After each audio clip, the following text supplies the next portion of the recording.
iHeartRadio Broadway, driven by Mercedes-Benz. The best or nothing. Hi, I'm S.J. Arniger for iHeartRadio Broadway. Today we're talking all about the new Netflix series, Dash and Lily, which is set to premiere on Netflix on November 10th, and I guarantee it's going to put a smile on your face this holiday season. Join me as I speak with executive producer and showrunner Joe Tracz and Troy Iwata, who plays Langston in the new Netflix series. Joe, Troy, thank you so much for joining iHeartRadio Broadway today.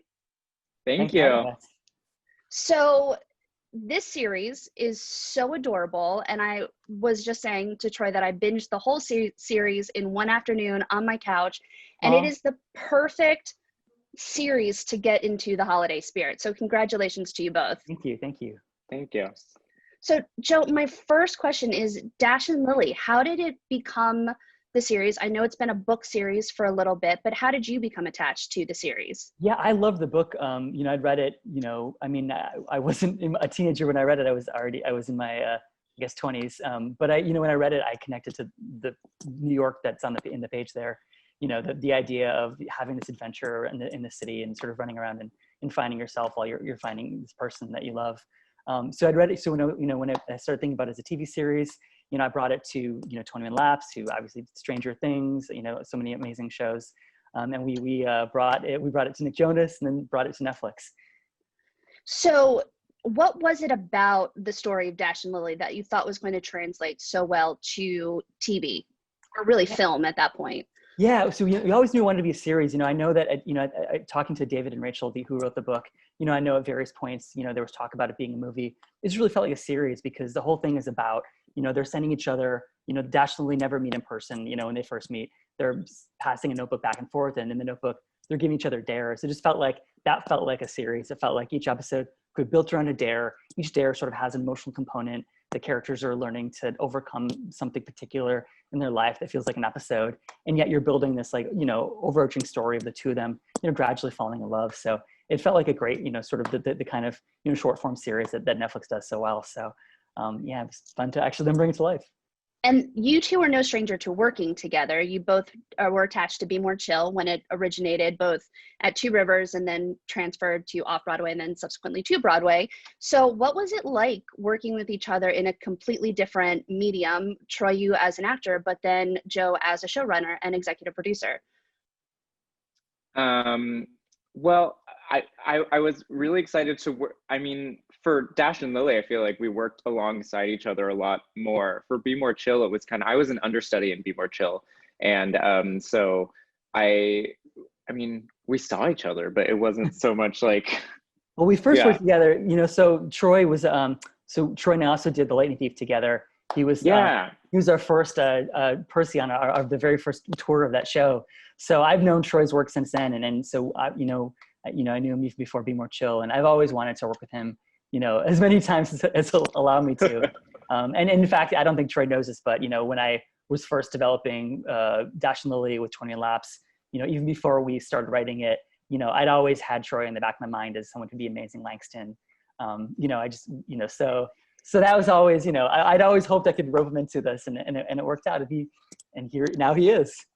All you had to do was offer me a TV show. That's all it took. Yeah, exactly. Very easy. So that's the perfect segue. Troy, can you give us a little insight into who Langston is for the Dash and Lily series?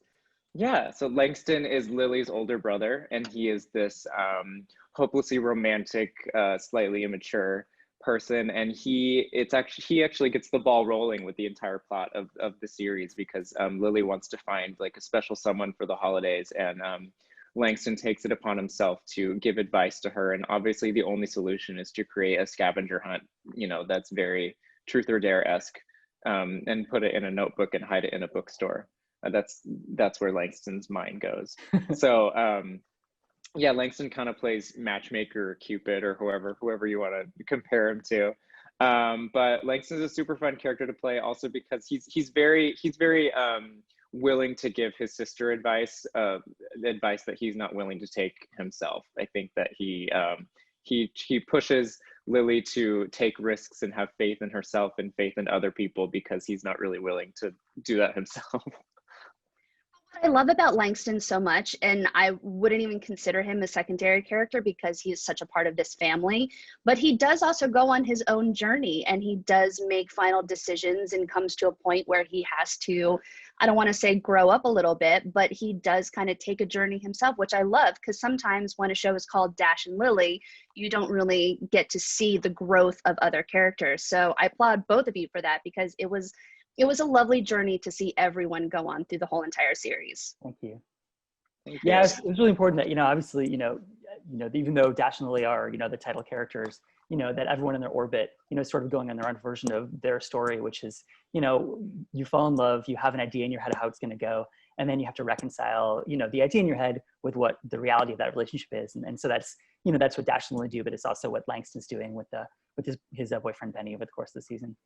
Which are some of the sweetest scenes in the whole entire series are with Langston and Benny. They're so cute. I know, Troy and Diego are so cute together. It's adorable. And I will say, the other thing with a lot of times when a series or a TV show or a film are set in New York City, it's not New York City. It is set in like Toronto trying to be New York City. So watching New York City become a secondary character in the series is also super fun and super impressive. And you get to go on, the journey of New York City with these characters. So like going to the Strand, and we all can send some love to the Strand right now because I know that they're in need of some help. But, as someone that loves the Strand, seeing the series kind of start there, it's so lovely. And it really is a nice little love letter to New York City as well. Yeah, I don't know how we would have been able to do the show if we hadn't been able to, and Netflix was so amazing about helping us make sure we get in these places, film in New York, and we had a great locations team, but, you could do a version of the story where like they met in just sort of, an off-brand Strand, bookstore, but to have it be places where people really have those connections, where, any New Yorker has a memory of the Strand or the Holiday Market or of Two Boots Pizza. And if you haven't been to New York, it feels like you're getting to go there. And obviously, when we made the series, we hope that people would be able to come to New York and have their own sort of Dash and Lily holiday adventures. And obviously the world is really different right now.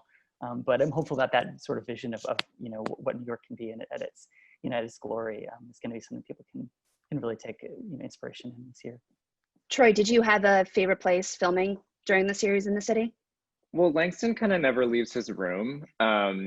They let yeah. That is actually true.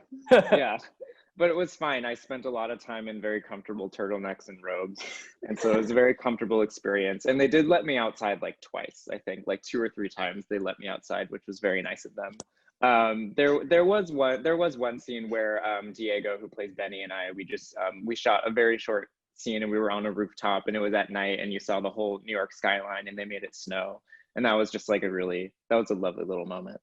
I was going to say the sleeping out on the rooftop is a very sweet moment during the series. Yeah, hopefully we don't encourage people to actually go sleep outside on the roof during winter. That's a dumb idea. Especially especially on a day like right now in New York City where it's freezing and snowing / raining. So that's always fun. Yeah. So what do you hope people take away from Dash and Lily? Once the 8 episodes are over, what do you hope people take away from these characters? Yeah, well, first of all, I hope that this show can be an escape for people right now, that it's something that is warm and uplifting and optimistic, that people can get behind, which is definitely something I feel like we need right now. But, it's also a story about people who are learning to step outside their own bubbles, who are learning to take risks. Obviously, it's a coming of age story, and part of coming of age is, testing your boundaries and discovering, for Langston, he's stuck in his bedroom, but, his story is learning to step outside into the world. And I think right now we're all eager to rejoin the world again, even though doing so is going to mean stepping out of our bubbles and finding humanity in people that we feel are very different from us. So, there is, an underlying message of finding yourself. I think that goes beyond just the fun holiday escapism of it all. Yeah. Troy, same question.